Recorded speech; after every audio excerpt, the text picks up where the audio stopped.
They found the tape hidden inside the church walls. The voice on it was calm, broken, and steady. It was the last confession of Father Alaric.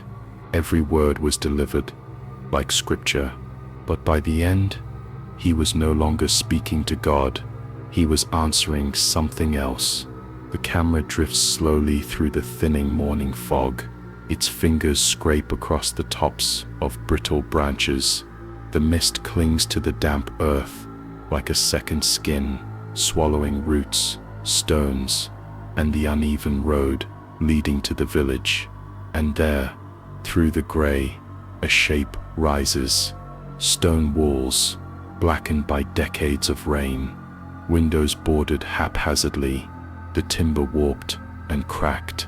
A bell tower tilts slightly to the side, its peak scraping the sky. The parish, the villagers speak of it only in whispers. They call it the forgotten parish, though it has never truly been absent. It has lingered at the edge of memory, a place the world has tried to ignore. The doors have not opened since 1974. Inside, they say, everything remains as it was left. Pews coated in dust, candles burned halfway down, frozen in wax. The altar cloths faded and gray, untouched. It is as though time itself recoiled from the space. But silence can be deceptive. Those who live nearby never speak the priest's name aloud. Father Alaric, a man who walked these halls, whose voice once commanded faith and fear alike, he died alone, they say, and yet there is no grave, no marker, no record that he ever truly left the earth. One farmer, old enough to remember the final weeks, described it like this.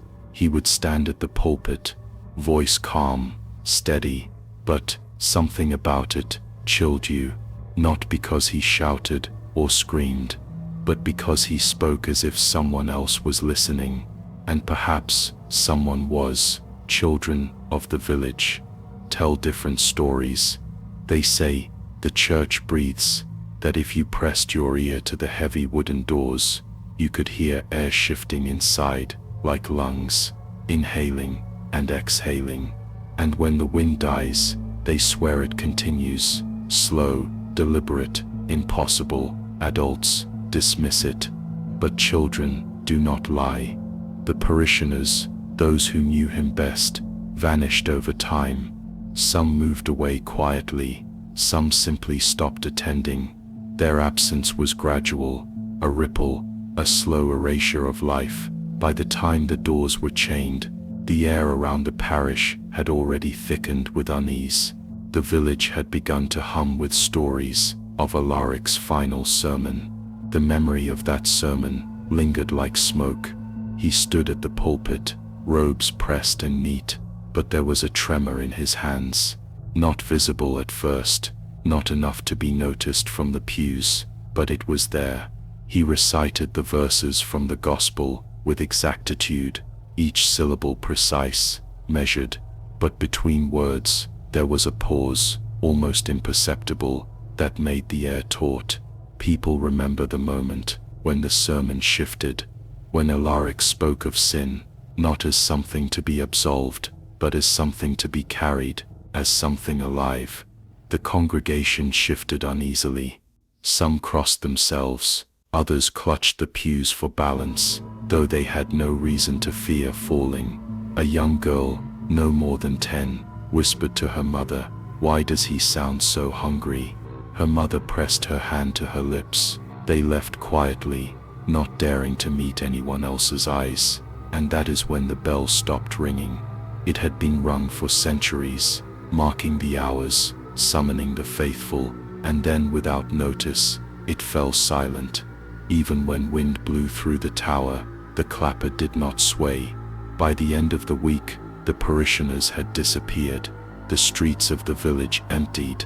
Doors were bolted, windows shuttered, and Father Alaric was left alone. For some, this is where the story ends. But the absence of people does not erase memory. Not in a place like this. Not when stone remembers, and wood groans under weight of history. A few brave souls entered the parish in the decades after. They described a confessional standing in the shadow of the nave, its curtain drawn tight. No one had opened it for years, yet the air inside was thick, almost pungent, like iron and dust. One historian, visiting in the early 1980s, recounted the smell, faint at first, like damp earth, but then stronger, blood. Perhaps, or perhaps not, something else, something alive in the stillness. But no one stayed long enough to confirm. Locals speak of the light that flickers inside the boarded windows, never steady, never long. A pulse brief, erratic, as though something moves in time with it, and in the dead of night, they say the sound of footsteps drifts across the courtyard, soft, slow, hesitant, but deliberate. One boy, now an old man, told a story of his childhood curiosity. He pressed his face to the window crack one winter evening, expecting nothing but dust and shadows, but he saw the outline of a man, in the confessional, still, pale, with hands resting on the wood. He ran before he could see the face. They all ran. Because the parish is not merely a building, it is a vessel of something unspoken, a silence that presses against memory. The road to the parish was narrow, flanked by low stone walls mottled with moss. Mist curled along the ground, like smoke from a distant fire. The village had not seen a new priest in decades, and the arrival of Father Alaric would change that. He came on a cold morning, in late autumn. The sun had not yet pierced the fog. His black cassock was pressed, neat, his satchel swung loosely at his side. He carried nothing else, no companion, no announcement. The villagers gathered quietly, curious, cautious, unsure. He stepped from the cart, boots sinking slightly in the soft earth. The smell of damp wood and falling leaves filled the air. The church loomed ahead. Its doors remained chained, but the windows were unshuttered, revealing only shadows. Alaric did not speak immediately. He only looked at the building. Slowly, methodically, he ran a hand across the cold stone, feeling the grooves and chips. The walls held memory. He seemed to know it, and perhaps he did. The first service was tentative. Villagers trickled in, children clung to mothers, elderly men and women hobbled to the pews, nodding politely. He mounted the pulpit. The light caught the gold trim of the cross behind him. He opened his mouth, and the words came like fire. They praised him at once. The sermons were fervent, filled with certainty. He spoke of sin, but also redemption, of confession, but also absolution. His voice was firm, but there was something in it that made people shift uneasily in the pews. He asked them to come forward, one by one, to confess. They did. He listened, he nodded, but they did not notice the small notebook in his hand, a notebook he carried everywhere, filled with pen and ink. Each whisper of guilt, each hesitation, each tremor of the voice was recorded. No one saw it, no one asked, but something wasn't right. A woman noticed him writing while she confessed about her child's misdeed. She paused mid-sentence, expecting the usual nod of understanding, but he was still, pen moving, eyes not meeting hers, and in that stillness, she felt the weight of the air shift. Children spoke quietly among themselves. They did not trust him entirely. He smiled at them when they approached, but the smiles never reached his eyes. They said he was always listening, always watching, and that's when he heard it. A faint shuffling from the confessional. The curtain quivered, a whisper of breath, not his. He glanced toward it, head tilting slightly, and then returned to his notes. No one else noticed. Or if they did, they pretended not to. Over the weeks his routines became known. He rose early, walking the village paths observing. He returned to the church before sunrise. He lingered near the confessionals long after services ended. The villagers assumed he prayed. They assumed he contemplated. They assumed he was devoted. but devotion is not always benign. One farmer recalled seeing Alaric kneeling outside a boarded window, whispering to himself. The wind carried only fragments, the names of people, the sins of the parish, but his lips moved in a cadence that seemed rehearsed, as if he were speaking for more than one voice. And yet, he was charming, polite, courteous to the women, patient with the elderly, kind to the children. The duality puzzled them. Some admired him, some feared him, most simply avoided thinking too deeply. By midwinter, his obsession with confession had grown, not simply as a ritual, but as documentation, every whisper recorded, every tear noted, every faltering voice catalogued. It was not enough to hear sins, they had to be preserved. One child, small and fragile, tried to leave the parish one evening. Alaric stopped him at the gate, gently, politely. "Did you forget something?" he asked. The child shook his head, but the priest insisted the boy return to the church. He followed, reluctantly, glancing back at the fogged windows. No one else was present, no one saw the conversation. But the boy swore later that night he felt the weight of unseen eyes, pressing everywhere. The parish began to change under his presence. Candles burned longer, floors seemed cleaner, pews were polished with care, and yet the air grew heavier. A tension settled, unseen, but felt by all who remained. He spoke of confession differently, each week, sometimes a moral exercise, sometimes an exploration of guilt, sometimes in terms that were clinical, almost detached, and always, the notebook, always recording. No one saw the pages, but the lines of ink multiplied, rapid, meticulous, a catalogue of the invisible sins of the parish, and the parishioners began to notice small changes in themselves, a sense of being watched, even when alone, a creeping unease that no prayer could lift, a hesitation in speech, as if the very act of confession had made their thoughts audible. One woman recalled leaving her confession late one night. The hallways were empty. The light flickered, and she thought she heard her own words spoken back to her, softly, just beyond hearing. No one confirmed it, and yet, the fear settled like dust in the corners. By the first spring, Alaric's presence had become total, not merely the priest of the parish, but the watcher, the listener, the keeper of the private lives of everyone who dared enter the church. Some villagers left entirely. They claimed the routine suffocated them. They could not escape the feeling that their thoughts were catalogued, that their faults were recorded somewhere outside of confession. Those who remained learned to speak carefully, to smile carefully, to exist quietly, for the priest was always listening. And then came the night when the church doors remained locked. Even during service, Alaric did not open them. He did not explain. He preached through the barred entrance. Voices were muffled, footsteps echoing outside, and the villagers noticed a change in his sermons. Not the content, still fire, still certainty, but the cadence, the weight, the pause. Each sentence hung longer, each word seemed heavier. He spoke of confession as a vessel, a repository, a place where sins do not vanish, where they are preserved, where they are watched. Some tried to question him. "Father, what do you mean?" But he smiled gently, the same gentle smile that had disarmed all suspicion, and wrote still in his notebook.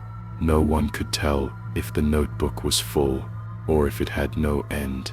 By midsummer, even the air seemed altered. The parish hummed with quiet tension. The floors creaked more than usual. Candles flickered, even in the absence of wind, and the villagers began to speak in whispers. Even the children noticed.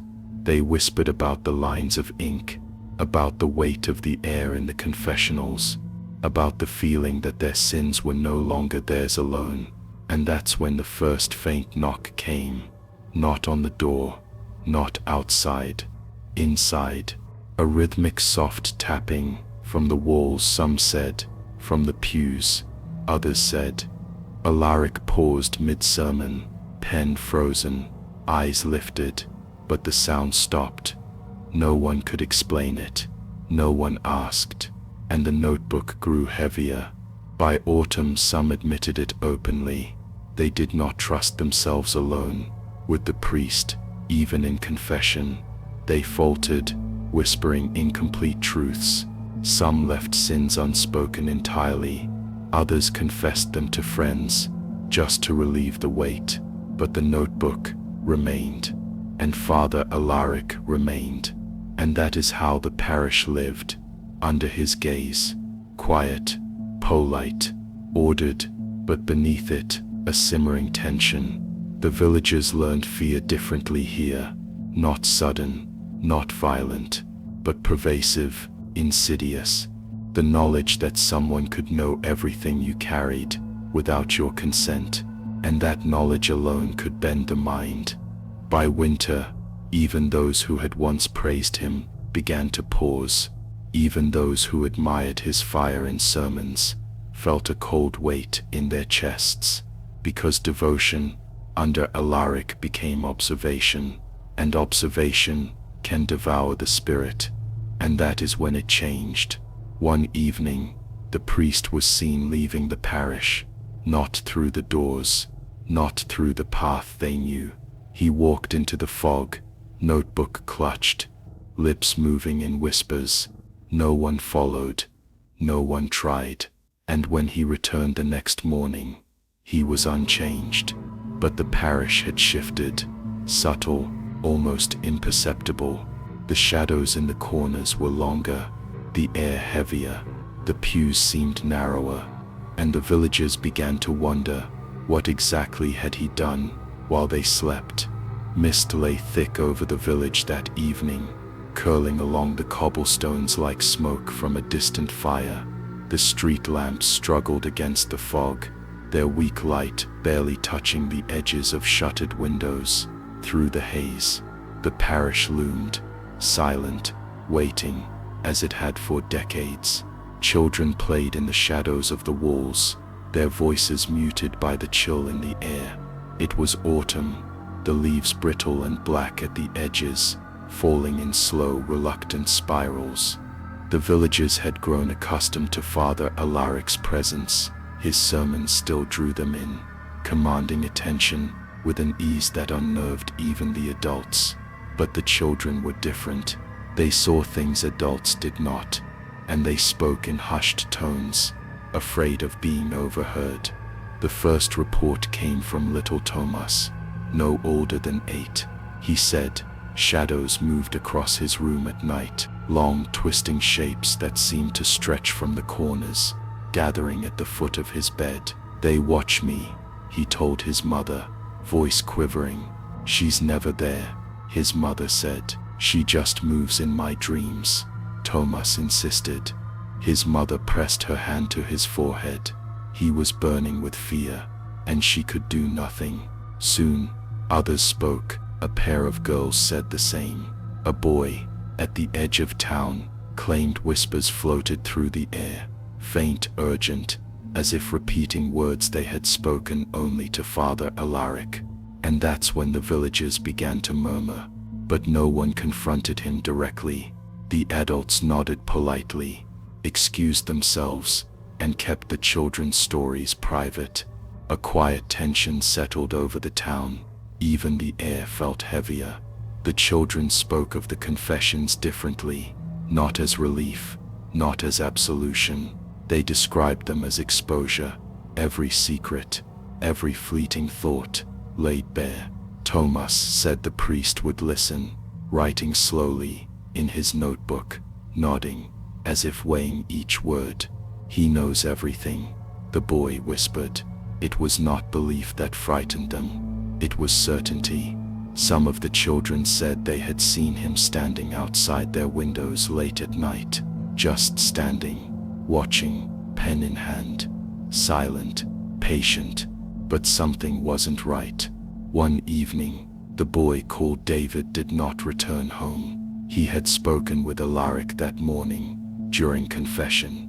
Later he was gone. His bed was made, his shoes neatly placed by the door, but he was not. Search parties scoured the surrounding woods, the churchyard, and the fields beyond.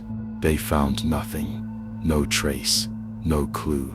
The villagers' whispered fears hardened into dread. The remaining children were afraid to speak. They spoke in riddles, in pauses, as if careful not to draw attention. The shadows at night continued. The whispers persisted, and the adults, though aware, pretended not to notice. One boy, older than the rest, claimed he saw Alaric speaking through the shadows. His lips barely moved, but the words emerged faintly in the room. He told no one, but in the privacy of his home, he recounted it to the walls, as though they could listen. The parish itself seemed to shift. The walls groaned, old timbers contracting in the chill. The candles burned lower than they should have. Even the stone floors felt colder, colder than outside.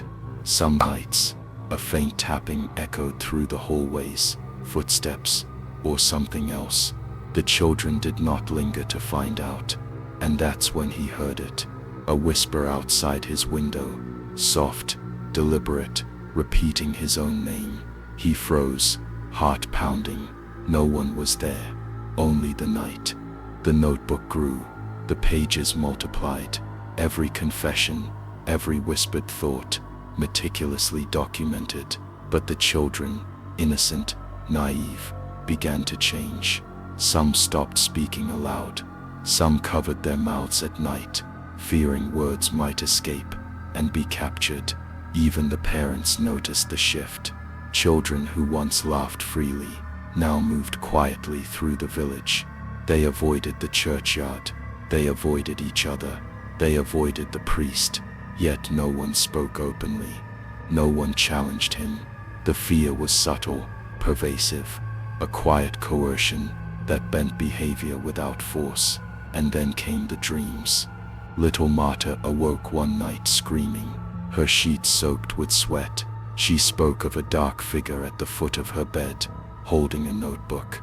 Thomas said the same, in a different voice. Two separate dreams, but identical in the details. Parents began to keep watch. They would sit outside the children's rooms, lights dim, listening. Nothing happened in the presence of adults. The shadows waited. They only came when the children were alone. One evening, a group of children dared to approach the parish after dusk. The fog had returned.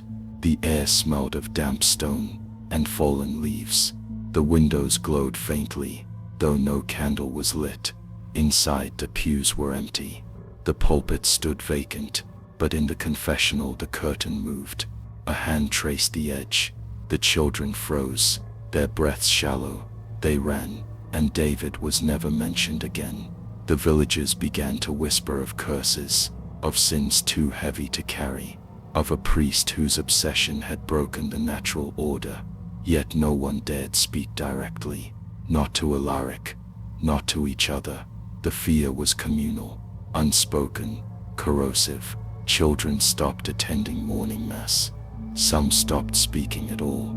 Parents followed them quietly, making excuses, pretending concern over illness or fatigue. The parish, under Alaric's presence, became a place of quiet terror. The walls seemed to watch, the shadows seemed to listen, and every night, the whispers returned, soft, patient, insistent. Some claimed to see him wandering among the children at night, notebook in hand, recording not sins, but behaviors, movements, silences, the things they did not say. But the adults maintained silence, a shared decision to look away, to pretend ignorance, to maintain the fragile illusion of safety. Yet the parish was never safe. The children, innocent and vulnerable, carried the weight of something vast, something patient, something that did not sleep. And the village began to notice the change in themselves. A collective unease settled over the streets. Even the oldest residents felt it. A pressing weight, a quiet accusation. The notebook grew, and the shadows lengthened. By winter, fear had settled like dust. No laughter in the streets, no running feet, Only quiet, only vigilance, only the children's soft trembling whispers. And that's when one parent finally spoke. They asked Alaric if the children were safe. He smiled, calm, polite, measured. His voice filled the hall with certainty. "Of course," he said, but in his notebook a line of ink curved and thickened. A new entry. David's name.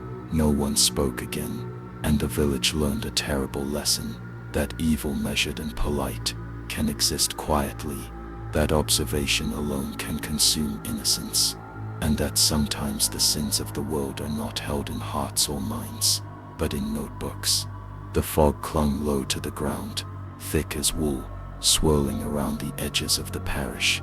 Through the haze, the tall blackened spire rose like a sentinel, sharp against the pale morning sky. Inside, the church smelled of damp wood, stone, and a faint tang of something iron-rich in the air. The confessional sat in the shadow of the nave, a small, unassuming booth of dark wood. But over the months, it had become the center of whispered fear. Everyone knew it. No one wanted to speak of it openly. At first, it was ordinary, a place for prayer and absolution. But the air changed the moment one stepped inside. It tasted of iron, thick, metallic, clinging to the tongue. The smell filled the lungs, pressing against the chest with a quiet insistence. Even seasoned parishioners recoiled. The children spoke of whispers before the curtain even opened, soft, unintelligible murmurs. A promise, a warning. But something wasn't right. Those who entered described the light differently.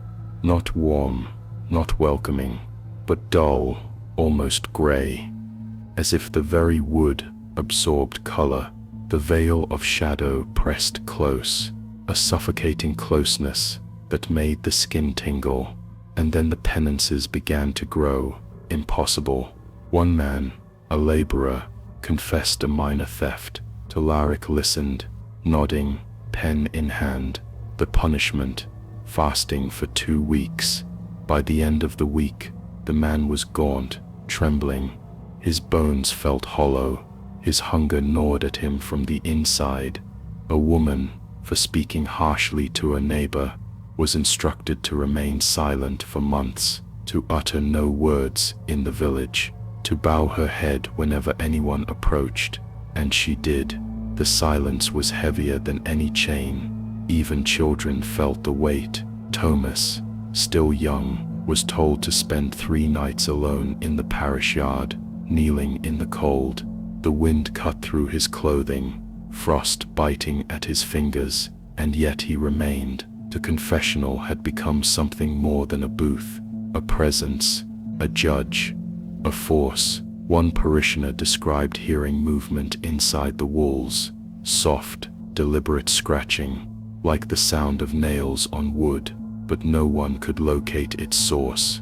And that's when he heard it, a whisper, almost on the edge of comprehension. His own words repeated back, not as memory, but as accusation. The notebook grew, lines upon lines, each sin catalogued, each penance prescribed. No one saw the pages, but the pressure of them hung in the air. People began to avoid the confessional. The brave, the curious, the devout, they found excuses, but the sins remained, and the weight remained. Some tried to resist. They would step away before the curtain closed. They would mutter prayers under their breath, hoping it would suffice. But the shadows waited. The air grew colder. The metallic taste lingered. Even Alaric seemed changed, to not outwardly, still polite, still measured, but there was a precision in his movements, a patience that unnerved. He did not rush. He waited for each confession to unfold entirely, every hesitation, every falter noted, and when penance was administered, it was absolute, no exceptions, no mercy, no shortcuts. The parishioners spoke quietly among themselves. They exchanged glances, they whispered, and yet no one spoke openly to Alaric. The confessional was untouchable, sacred, terrifying, and absolute. The children were affected most. They avoided it entirely. Some refused to enter the nave at all, kneeling at the edges of the pews during Mass. They whispered about the way the shadows moved, about the taste in the air, about the whispers that followed them home. To one boy claimed he saw a figure standing inside the confessional, even when no one had entered. A silhouette, still and unmoving, watching. Parents learned to lie, to invent sins, to confess not what had happened, but what was imagined in order to lessen the weight. But the confessional accepted no lies, no escape. And yet, the notebook continued to fill, lines of ink that seemed to stretch endlessly, cataloging, watching, remembering. Even those who had once revered Alaric now spoke of fear, of the cold that clung to their bodies after confession, of the taste of iron that lingered on their tongues, of the quiet that pressed against their ears for hours afterward. And then came the nights, where shadows moved independently, to where whispers came not from the confessional, but from the walls themselves, where the candlelight flickered, casting shapes too sharp, too deliberate, for any normal observer. People began to avoid the church entirely.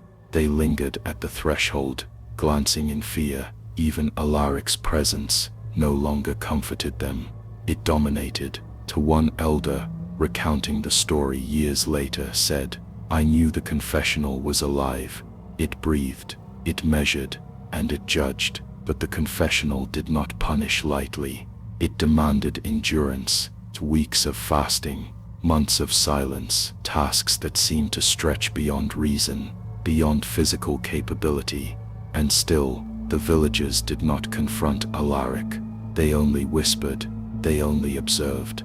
And the notebook grew heavier. To the children avoided it entirely. Even from across the nave, they felt the pull. The shadows seemed to reach for them, and the weight of observation pressed against their small shoulders. Some of the adults began to speak of it as a place of malevolence, not evil in a supernatural sense, but an oppressive, consuming force, a quiet terror. And yet, the parish continued, services continued, confessions continued, penances continued, until one day, a man entered the confessional and did not return. He had been instructed to fast for a month. The townspeople waited. The hours passed, the night passed, and still, he did not emerge. The candle at the edge of the booth burned low. The shadows shifted, and in the silence, the whispers began again. The villagers began to understand something impossible, that the confessional itself had become a vessel, a repository, a presence, and it would not release what it held. Even Alaric did not intervene. He did not enter the confessional. He watched from the pulpit, wrote in his notebook, measured, and the parishioners began to tremble, to question, to fear, because the confessional had become more than wood and curtain. It had become judgment, it had become witness, it had become a slow, unyielding force. By winter, no one dared enter. The air near it tasted of iron. The whispers grew louder at night. The shadows moved with purpose, and the penances became impossible.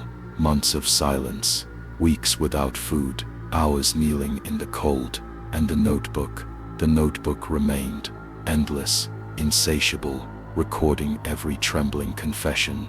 No one spoke, no one acted, and the parish learned a quiet, terrible truth, that some structures are not built to hold people, but to consume them. And that is when the confessional claimed its first permanent witness.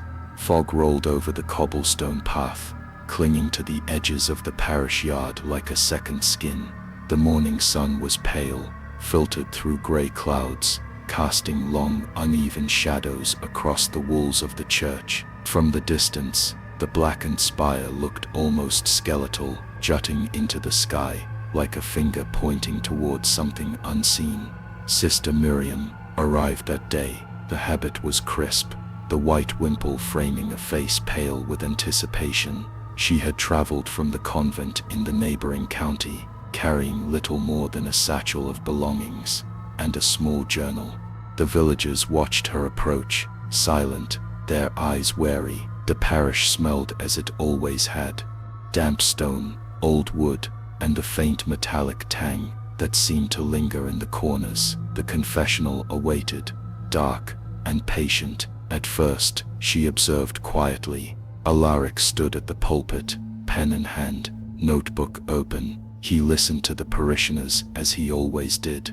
Nods, scribbles, long pauses. The ritual was precise, methodical, but Miriam noticed something new, something subtle, a shift in his eyes. They lingered too long on certain confessions. They glimmered with a light that made her uneasy. And that's when she heard it, a faint whisper through the lattice of the confessional, not from the person confessing, not from the parishioners in the pews, but from somewhere else, a voice responding to the penitent's words. She began recording everything, every detail, every nuance. Her journal became a map of observation. He no longer absolves, she wrote. Not truly. He listens, he records, and he feeds. She described parishioners trembling under his gaze. A mother fainted after confessing a minor misdeed. A child knelt for hours, silent, fingers pressed to the cold floorboards, as if the act alone could contain the fear. The confessional was no longer a place of redemption. It was a trap, a well of secrets, of whispered sins, of quiet terror. Miriam noted the air inside the booth.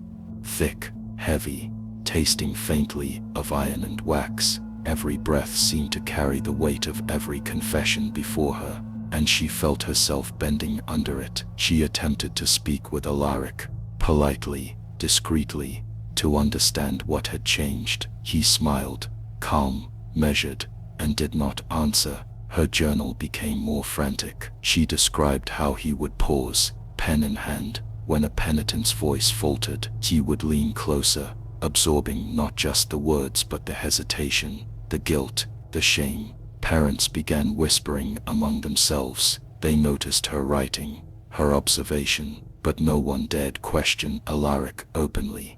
Not a single word. And then the first incident. A man emerged from the confessional, pale, trembling, mumbling phrases incomprehensible to the others. His eyes darted around the room, finally resting on Miriam. He whispered, "It speaks back."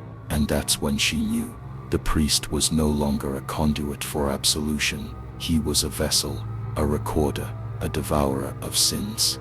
Miriam attempted to leave. She packed in silence. She hid her journal beneath layers of clothing. She moved quietly through the pews, careful not to draw attention, but Alaric observed, always, every step measured, every breath noted. She remembered the confessional's lattice, the way shadows pooled beneath it, the way the air itself seemed to thrum with expectation. In her journal, she wrote of the voice she heard through the lattice, soft, patient, answering not questions but sins. The words of the parishioners returned to her in distorted echoes, and she trembled.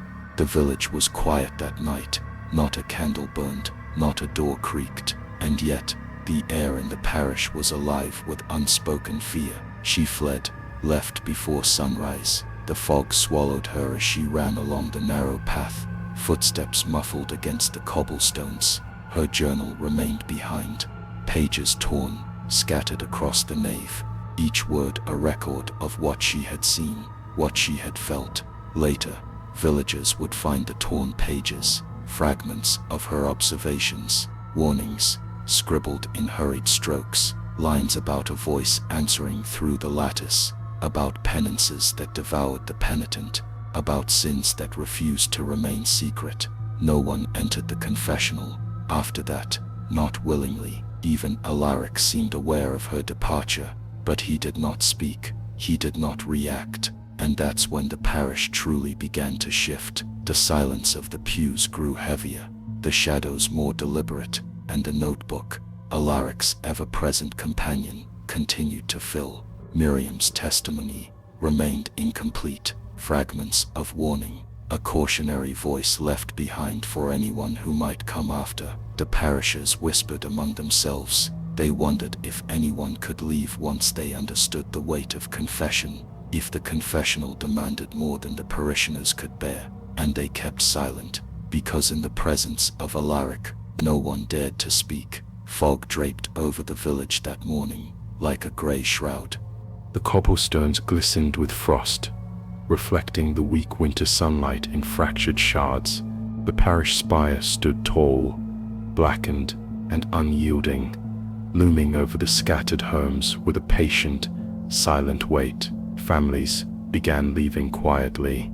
At first, just a few, packing quickly, murmuring of jobs elsewhere, of relatives far away. But it was clear to those who remained that their departures were not merely practical. There was fear in their eyes, unease that could not be explained. The remaining villagers noticed subtle changes first. A chill in the morning air, sharper than before, wood groaning under its own weight in the church, and the bells, once silent at night, beginning to toll without any hand on the rope. But something wasn't right. The tolling would start softly, a low measured sound that seemed to rise from beneath the ground, and then it would swell, echoing across the parish, rattling windows, shaking doors. No one ever saw anyone pulling the rope. No one ever explained the movement. People fell ill, small fevers at first, fatigue that lingered through the day. Families that remained found themselves struggling to eat, to sleep, to keep the routine alive. And the children, the ones who had survived the confessional's weight, clung to each other quietly, faces pale, eyes wide with unspoken terror. Alaric remained unchanged, still neat in his black cassock, still meticulous in his routines, still at the pulpit, writing in his ever-present notebook. And that's when they began to notice the confessional. The door would move, alone, slowly, as if pulled by a hand unseen. Even while Alaric stood at the pulpit, overseeing the service, the sound of hinges creaking became almost rhythmic, a signal that no one dared interpret. Villagers whispered, some swore they saw the door open wider than it should, the dark silhouette moving within, though no one entered. Then the air, already heavy with iron, grew thicker. The illness spread. Some spoke of nausea, headaches, tremors. Others described vivid dreams of confessions they had never made. Secrets whispered back at them in the night. The weight of observation pressed on their minds. The bells tolling at night became a signal of dread. Some would awaken to their sound, shivering, heart pounding. No light shone in the belfry windows. No shadow was seen, and yet the sound rang out, persistent, undeniable. The children refused to enter the nave at all. They watched from the edges, kneeling silently, pressing hands to their ears. Even the bravest of adults could not remain unmoved by the growing pressure. And then came the night, when the confessional door moved on its own. It slid outward slowly, a whisper of air, brushing against the faces of the parishioners seated nearby. Alaric did not move. He continued to write, measured, precise, as if the door had always been meant to move. Some claimed to see shadows gathering inside the booth, the slow, deliberate pulling in the corners, reaching outward, and a faint whispering, low, urgent, repeating names of sins long forgotten. The illness intensified. The weight in the air became almost unbearable. People who had remained stoic now trembled. Families huddled together, afraid to speak, afraid to move, afraid of drawing attention. And that's when he heard it, a faint murmur through the lattice of the confessional, a voice answering the sins of the parishioners. Not Alaric's voice, something else, a resonance that seemed alive, patient, hungry. The notebook never left his hands. Lines of ink multiplied, as if aware of the events unfolding. Every confession, every faltering word, every trembling thought recorded. The parishioners could feel it, even without looking. By the next morning, some had fled entirely. Those left behind moved quietly through the streets. Their eyes darted toward the church. Their children clung close, unspoken terror in their small hands. The bells tolled again at night, and the confessional door moved once more, slow, deliberate, unavoidable. No one dared confront Alaric. No one spoke aloud. Fear had become pervasive, communal, an oppressive weight that bent the will of the villagers without a word. By winter, the first collapse was complete. Families gone, the remaining parishioners weakened by illness, exhaustion, and dread. The church, a place once of solace, now a theater of observation and control. Even Alaric seemed unaffected, composed, measured, his gaze quiet but unyielding, and the notebook continued to fill, every word, every pause, every breath noted. The confessional had become autonomous, no longer just a booth, but a presence, a witness, a silent judge of sins both confessed and unspoken. The village trembled under its weight, the air thick with metallic tang, the shadows deliberate, the whispers urgent. Then the parishers learned something irreversible, that observation alone can consume, that fear need not be spoken to take root, that even a small familiar church can become a place of quiet collapse. And in the pulpit, Alaric wrote on, pen gliding across paper, measuring, recording, consuming. Mist lay over the parish like a thin veil, softening the edges of the church spire and the scattered cottages around it.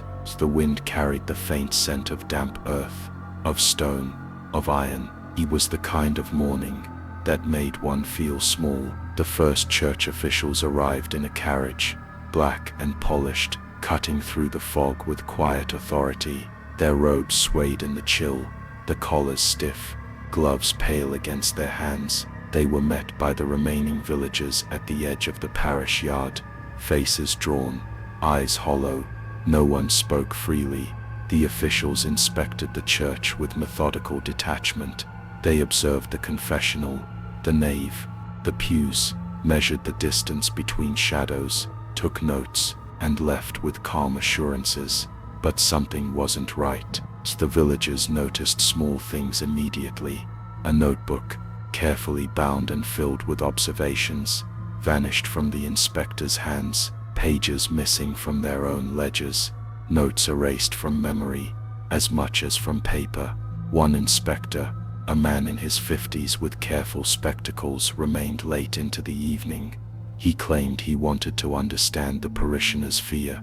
He lingered in the nave, tapping pens against the pews, scribbling in a ledger. But when morning came, he was gone, and that's when they found him, in the fields beyond the village, wandering among the frost-covered grass, muttering prayers backward, lines of scripture, broken and reversed, hands shaking, eyes unfocused. He could not recall how he had arrived there. The parishioners whispered among themselves. Even those who had once believed in church authority now doubted. The weight of observation, the tolling of bells at night, the moving confessional door, it had not ceased, not even for the officials.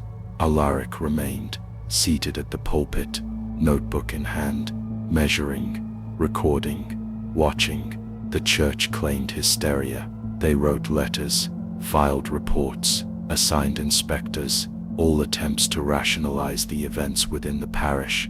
But the notes vanished. No ledger survived in the archives. No correspondence could be found.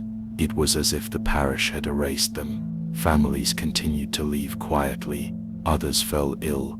Those who remained trembled in silence, moving only when necessary. And the bells tolled, ringing out across empty streets, calling no one, marking the hours in a rhythm that belonged only to themselves. The inspectors, now cautious, began to avoid the parish entirely. They sent letters, inquiries, telegrams, all ignored. The church's authority quietly conceded. By the following winter, the parish was closed, locked doors, boarded windows. The spire still rose, black and patient. The confessional remained, dark and silent, untouched but present. And the villagers learned another quiet truth. Even the authority of the church could not intervene here. Even those trained to investigate, to command, to bring order, were powerless. Alaric remained at the pulpit. The notebook continued to fill. Every word, every hesitation, every tremor of confession noted and recorded. The parish's fear had become permanent, concrete, inescapable. Some claimed, years later, that at night they could hear the inspector's muttered prayers drifting from the fields, backwards, twisting the language of faith into something unrecognizable, a warning, perhaps, or a remnant of the parish's quiet, pervasive power. The parish was closed, officially, but the confessional waited. The shadows lingered, the notebook remained, and Alaric still watched. No one dared return, no one dared speak, and the village, once proud of its parish, learned a final lesson, that some places are beyond oversight, beyond authority, and that fear, carefully nurtured, could survive any closure. Mist hung low over the abandoned parish, settling in the corners of broken windows, pooling against the blackened stone and warped timber like water that had refused to leave. The spire loomed over empty streets, sharp against a gray sky that seemed too heavy to move. Every shadow seemed deliberate, cast in slow motion by the weak, filtered light of a winter sun that never fully rose. The wind whispered through the empty nave, carrying the faint tang of iron and old wax, and the subtle decay of wood left to rot. It made the floorboards groan in a rhythm almost like breathing, as though the building itself were alive and uneasy. Hidden in the archives of a provincial library, a set of recordings lay forgotten, tapes, brittle with age, their reels creaking softly when handled, fragile but full of secrets that when played, they revealed something no written account could fully capture. The voice of Father Alaric, and something that answered him from the shadows of the parish itself. At first, his voice was calm, measured, the careful pacing of a man accustomed to silence, to observation, to ritual. "I no longer pray," he said softly, almost reverently. The words drifted into the tape, static, deliberate, carrying the weight of confessions heard but not absolved. But something wasn't right. The tape continued. A slight tremor in his tone, imperceptible at first, grew more noticeable. He spoke of the confessions he had heard, the sins catalogued in his notebook, the penances administered over years. "And I have watched," he whispered. "I have listened, and I have become." And that's when it happened. Another voice emerged, deep, older, patient. It did not echo, did not repeat, but completed Alaric's sentences as if reading from a text that only it could see. "Consumed," the second voice said, finishing his thought. "Measured, recorded." The tape's uneven hum filled the silence between words. Pauses stretched long, heavy, pressing through the listener. Breaths drawn and released. The faint scratching of the pen, the subtle shifting of air in the room. A heartbeat of the parish itself, captured on magnetic tape. Alaric spoke of prayer, of faith, and of its absence. "I do not pray," he said, voice quiet now, almost a confession to himself. "And there is no God here," the second voice responded, unyielding, deliberate, echoing through the recesses of the nave. And the listener's mind alike, the tape captured every micro detail, the pen dropping, floorboards groaning under the weight of the priest's presence, the confessional door, unseen but perceptible, moving in its own rhythm, all recorded with a precision that became almost unbearable. Alaric's words became fragmented as the recording continued. He catalogued sins that no one else would dare utter. He paused over names and actions, letting the weight of judgment linger in the air. Every hesitation, every faltering breath, amplified by the second voice that never faltered, never judged, only completed. "I am alone," he whispered. "No," the other voice corrected. "You are not alone, never alone." The contrast between Alaric's faltering humanity and the second voice's calm omniscience created an unrelenting tension. It was impossible to determine where Alaric ended and the other began. The tape became a battleground of consciousness and observation. At intervals, Alaric's voice cracked further, a small tremor in a word, a pause longer than necessary. Aimed, the second voice would intervene, finishing sentences, making statements complete, solid, inhumanly precise. "I have watched for decades," Alaric said, "and yet, consumed," the second voice interjected. The recordings also captured environmental nuance, the low hiss of the tape, like breath, the shifting of dust motes in the sunlight, the faint metallic tang that hung in the parish air. Every small sound became a testament to the parish itself, alive in ways unseen but deeply felt. The confessional, ever present, seemed almost to pulse with observation. Its lattice caught light from broken windows, casting a shadow that stretched across pews like fingers reaching outward. Every confession made within it, every faltering admission, seemed to echo faintly through the recording. Alaric's voice, calm but trembling, catalogued them all. The second voice guided him now, careful, deliberate, consuming. "Everything is recorded," it said. "Everything is consumed." The tape captured the process of confession turned inward, reflected, multiplied.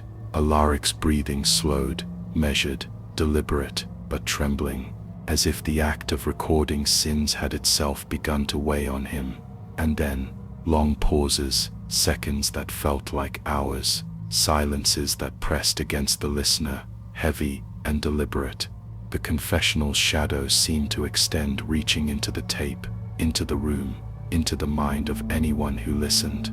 Alaric began cataloging his own transformation. No ritual now, no absolution, only observation, only intake. Every whispered sin, every hesitation, every tremor of guilt recorded with precision.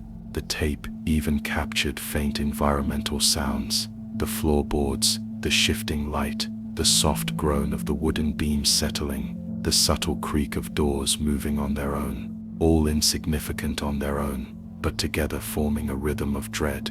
The second voice continued to interweave itself, filling gaps in Alaric's speech, adding commentary. "You are alone, yet not alone. You do not pray, yet all prayers are heard. You catalogue, and yet you are catalogued." Alaric faltered, a whisper of panic threading through his calm tone. "I cannot pray any more." And the second voice concluded, "You need not pray, you are the witness." The recording was relentless. It stretched across hours, and yet, it did not waver. Every inflection, every crack in Alaric's voice, every whisper of fear was captured. The weight of decades of observation pressed through the magnetic tape. Small, almost imperceptible sounds became unbearable. A cough in the distance, the scratch of pen on paper, dust falling from a beam, the lattice of the confessional catching light in a way that seemed almost alive. Alaric catalogued the parish itself, the empty pews, the silent belfry, the iron-tasting air, the shadows moving deliberately, always present. The second voice spoke less now, but when it did, it echoed through the empty nave, claiming space. All is observed, nothing is hidden. The tape recorded Alaric's final words with care. "I am finished," he whispered, almost inaudible. The other voice completed, "And yet, you are not finished. You will never finish." Long silence followed. No voice, no movement, nothing but the hiss of the tape, and the weight of history pressing down. Years later, those who played the tape reported physical sensations, cold pressing against the chest, shadows lengthening unnaturally, a metallic tang in the mouth, and a sensation of being watched, not by Alaric alone, but by the confessional, the parish, the sins themselves. The final confession left no closure, not for Alaric, not for the parish, not for anyone who listened. It was a record of observation, of intake, of endurance. Alaric's voice cracks remained haunting, the second voice's calm omniscience unrelenting. a tension held steady,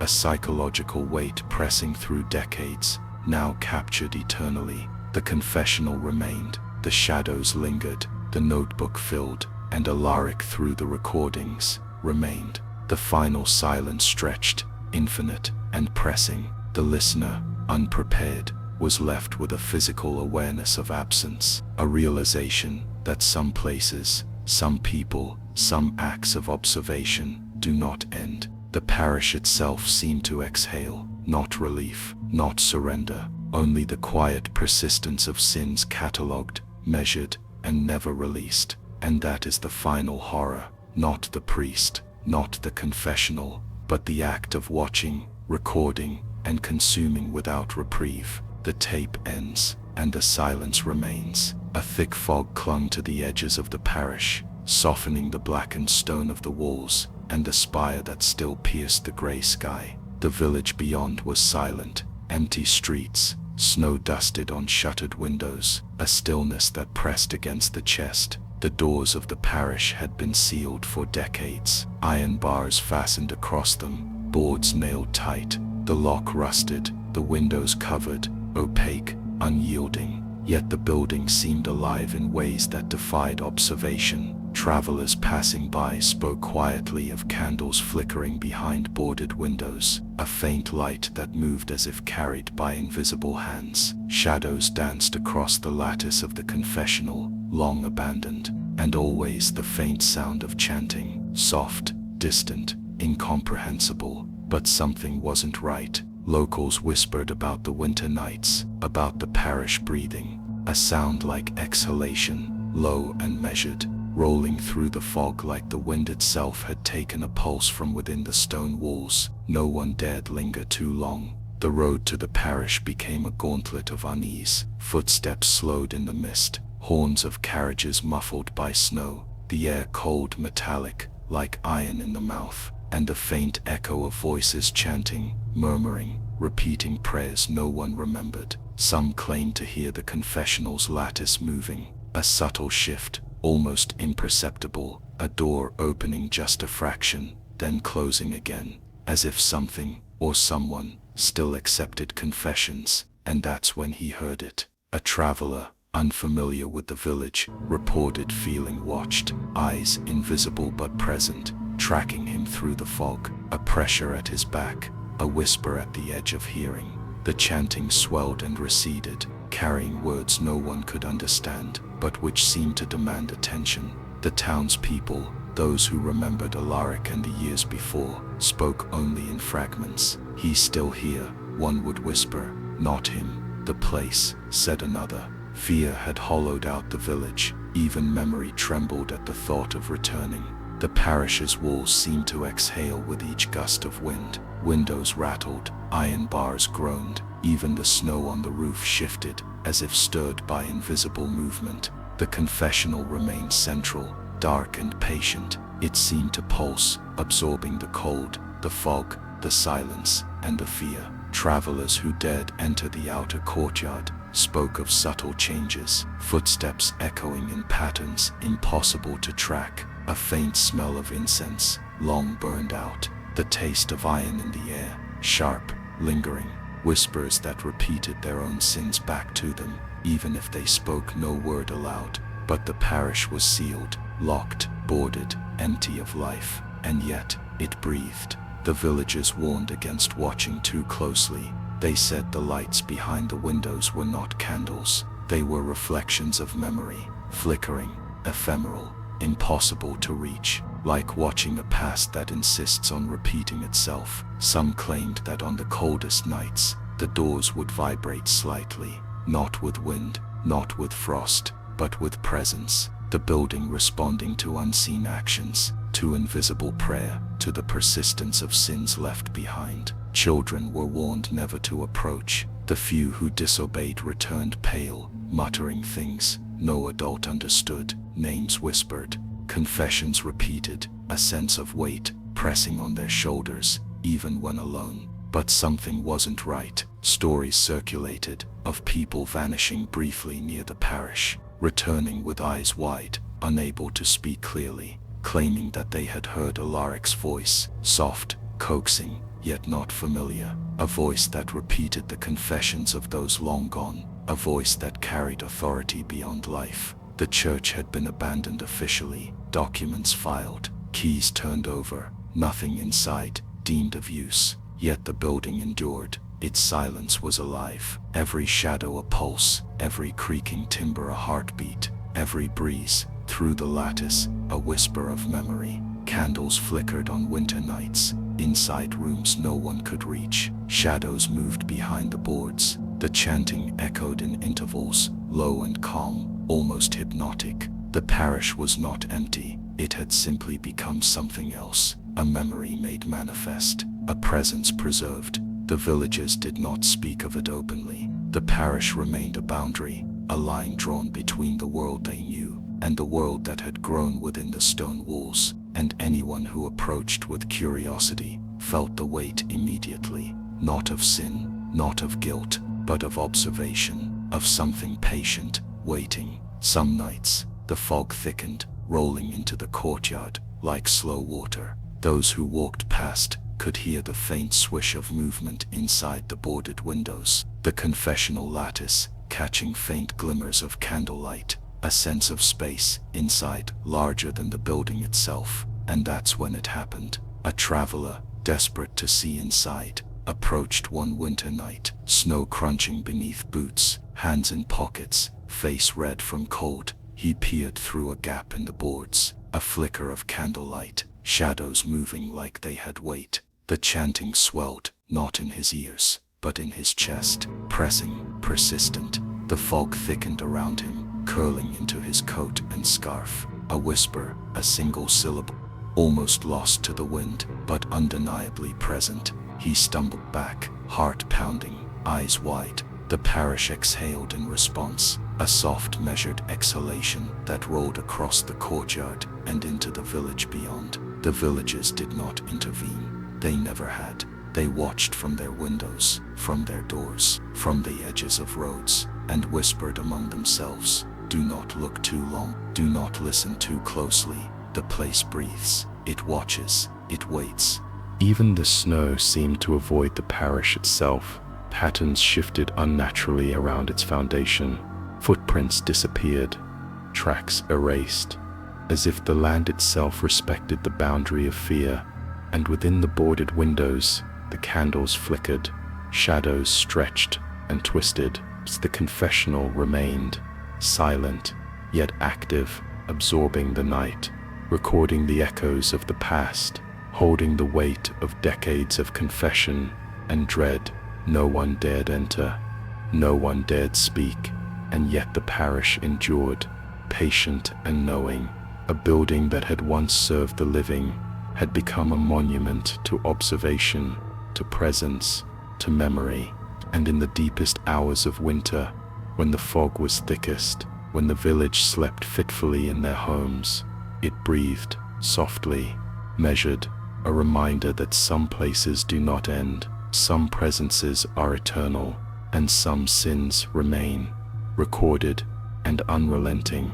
A thin mist curled through the corridors of the university archive, drifting over the rows of metal shelves that housed boxes of fragile recordings. The fluorescent lights hummed softly overhead, casting pale reflections on the tape cases. Dust lay thick on their surfaces, disturbed only by gloved hands or the slow movement of curious researchers. Among them was Dr. Ellis, a sound analyst who specialized in the study of historical audio recordings. He adjusted his headphones carefully, letting the hiss of the tape fill the quiet room. "I've worked with hundreds of old recordings," he whispered to himself, but something wasn't right. The tape reels were labeled simply, "Father Alaric, Final Confessions," decades old yet preserved well enough to play. The first seconds carried the familiar static, the gentle hum of machinery warming, of magnets, recording presence. Then Alaric's voice emerged, soft, measured, calm, almost serene. "I no longer pray," he said, carrying the weight of decades in a single breath. Dr. Ellis leaned forward, adjusting the equalizer, amplifying subtle layers buried beneath the hiss, and that's when he heard it. A second voice, faint at first, whispering under Alaric's calm tone, not human, not alive in any way the researchers could classify. It answered his words, completing his sentences, correcting, consuming, existing in the spaces between his voice. The room grew colder, not physically, but in perception, a pressure in the chest, a lingering scent, iron candle smoke, damp wood. Dr. Ellis paused, holding his breath, letting the recording press against his mind. Colleagues tried to rationalize it, layering artifacts, tape degradation, auditory hallucination, pareidolia. One muttered, but none could explain the intentionality. The voice completed confessions in ways no one alive could have known. The tape continued. Alaric catalogued sins in a steady, measured tone, faltering only slightly. The second voice responded, patient, omniscient, recording not just words, but presence. Each whisper carried weight, each pause a statement, and that's when he heard it. Dr. Ellis murmured, replaying the moment. A subtle movement in the room, the faintest rustle, as if the air itself was aware of the recording. The shadow passing over the desk, though no one was there. The tape hissed, alive with energy. Overlapping voices became evident. Some belonged to Alaric, some to the second entity, and others, unidentifiable. Sounds that could not be attributed to human vocal cords, yet clearly deliberate, articulate, complete. Dr. Ellis documented everything, his pen trembling slightly as he wrote. The recorder picked up faint breaths between phrases, footsteps that were never made, whispers repeating sins no one had spoken aloud in decades. The archive became a chamber of observation. The room itself seemed to bend around the tape, attentive, patient. Each playback revealed more detail. The voices intertwined, overlapping, layering, creating a texture impossible to disentangle. The air thickened, walls seemed to stretch, shadows moved, imperceptibly, at first, then more noticeably, with each iteration.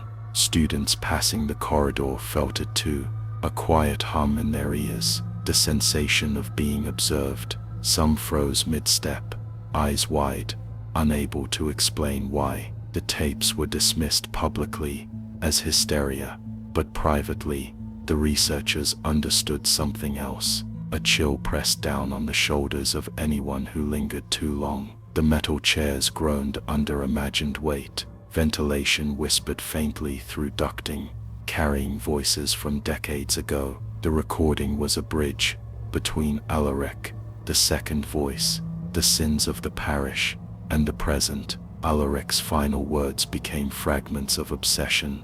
"I'm finished," he whispered, and the other voice completed, "And yet you are not finished. You will never finish." Researchers noted that even the hiss of the tape held weight. Static became rhythmical, pauses deliberate, breaths in sync with confessions, creating a hypnotic cadence. And that's when he heard it.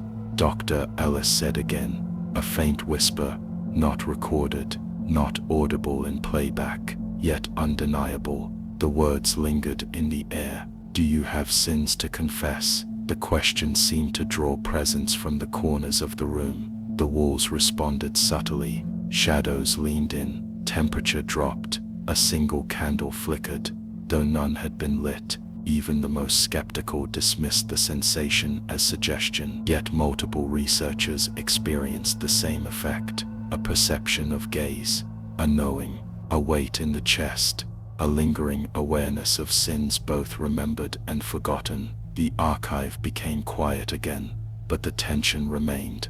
Replaying the tape brought back the full effect. Layered voices, breaths, the faint sound of movement, something patient, watching, waiting. Alaric's calm, deliberate voice contrasted with the second entity's presence. One human, one beyond understanding. Together they formed a cadence that pressed against reason, a rhythm of confession, observation, and quiet horror. The room seemed to shrink with each playback, ceilings pressing down, air growing heavier, every sound amplified, the tape's hiss, the faint breath, the imagined footsteps. Researchers documented it meticulously, waveforms layered, impossible to untangle, every sentence paired with a shadow, every confession a tremor in the room, and always the sense of being recorded, of being observed. Alaric's voice faltered in places, subtle cracks revealing the human beneath the ritual. The second voice filled those cracks perfectly, omniscient, consuming, calm. Every confession became a dialogue, every pause a statement, every silence infinite. As the final minutes played, the voices layered thickly. Alaric's breathing slowed. The second voice repeated, never tiring, a calm insistence. You catalogue, you measure, you listen, and then silence. No static, no hiss, no movement. The tape ended. The whisper remained. Do you have sins to confess? Those in the room froze. No one moved. The question pressed from the tape into the mind. A presence, a continuation of the parish, of the confessional, of sins recorded and never absolved. The researchers left quietly. Some never returned to the archives. Some spoke of shadows in their peripheral vision, a flicker of candlelight in dark corners, a sensation of being measured. That is the final note. Alaric's voice is silent. The second presence waits. The sins remain. The parish endures. Even decades later, anyone who listens carefully can feel it. The layering of voices, the faint hum of confession, and the question, always waiting, do you have sins to confess? And perhaps when you kneel to whisper your sins, ask who might be listening on the other side.